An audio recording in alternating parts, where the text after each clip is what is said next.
Hello, welcome back to the Music City Drive-In. I'm Eric, and today I have an absolutely astonishing guest today. He has been Spawn, he has been Jax from Mortal Kombat, he has been Gamble from The Dark Knight, he has been Black Dynamite, and now I think he might be known a little bit as Rambro, but that's on him.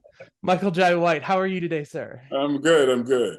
Good. So we're here to talk about As Good as Dead, which, as I understand it, is a personal movie for you. You wrote this, right? Yeah, I wrote the movie. I based it on my brother, my oldest brother, who uh, heroically he drove his motorcycle from Florida into Mexico, fell in love with the Mexican culture and a Mexican woman, and started a family. Uh, I think through him, I it began my love for the Latino community and the Mexican people. And I really wanted to do this story that kind of highlighted a simple family values type of story with a kind of Eastern kind of flair to it. I'm curious about what form of martial art you're practicing and your character is teaching in this movie. Well, it's a system called Defense Lab system Okay. from Michel Quach. He's French, so it's my name, but it's pronounced Michelle there. But it's a very dynamic system. I first knew the Defense Lab guys when I met a number of them when I did Dark Knight, Mm-hmm. and so it was kind of their system that they did with the fighting in Dark Knight. But Michelle, he kind of refined it into this Defense Lab system that I use for this movie. What kind of experience, what are you hoping audiences will take away from seeing As Good as Dead? Well, I mean, I want them to see the humanity in it. Definitely, there's action, but really, I really wanted to, highlight just, a simple story of, it's got its kind of, connection to, like a more updated Karate Kid, Mm-hmm. Yeah. but I just wanted to kind of place this in somewhat a different setting, Sure.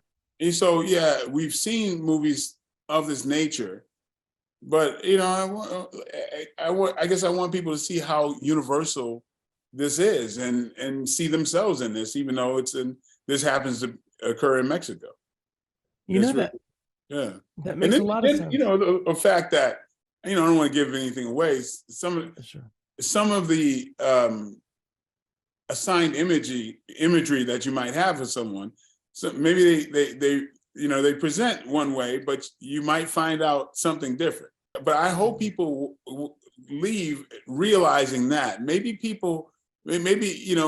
people aren't exactly what you think they are at first. Mm-hmm. Give them some time to show who they are, and you've got heroes that are that could be painted as villains, and vice versa. So And yeah, vice versa. those are some of the deeper things I want people to come out with.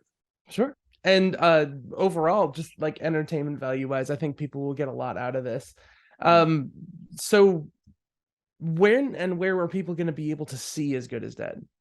Well, it's going to be on VOD and on the 16th and in select theaters as well. Okay. I believe in certain countries it just came out like last week in some of the Middle Eastern countries. I noticed that it is dedicated to a Miguel Angel Saldana. Well, yeah, there's we had unfortunately we had two passings. Well, my brother that I mentioned, he was supposed to be my assistant, and he was going to help me with. He was going to be my Spanish language coach, but sadly, I lost my brother to COVID about a month before filming, and also Gabrielle's father passed away while we were shooting. Wow. And so yeah, so that's where you see those dedications. Yeah. Well, I always appreciate, in any rate, the idea of actually having accomplished and finished a movie. It's not an easy task, regardless of what it is. All right. Well, can you tell me a little bit about what writing this was like for you? What made you decide to tell a story inspired by like that aspect of the process? Have you done a lot of writing for movies? Yes, I've done quite a bit of writing. Mhm. Some there's movies that I've and TV shows that I've sold just as a writer. Oh Uh, wow.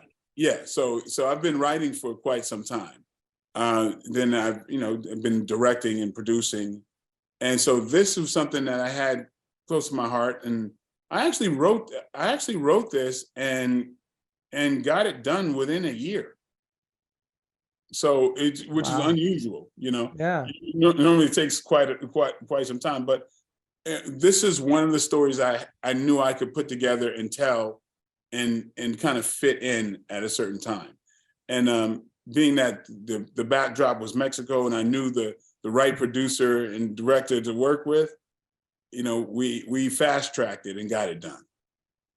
Well, I appreciate exactly what you're talking about in terms of this story, in terms of expecting uh certain tropes in movies. Like, when Mhm. you hear a kid is being taken under the wing of a martial artist to avoid a certain path in life, you don't expect it to go the way that it goes, I think. Mhm.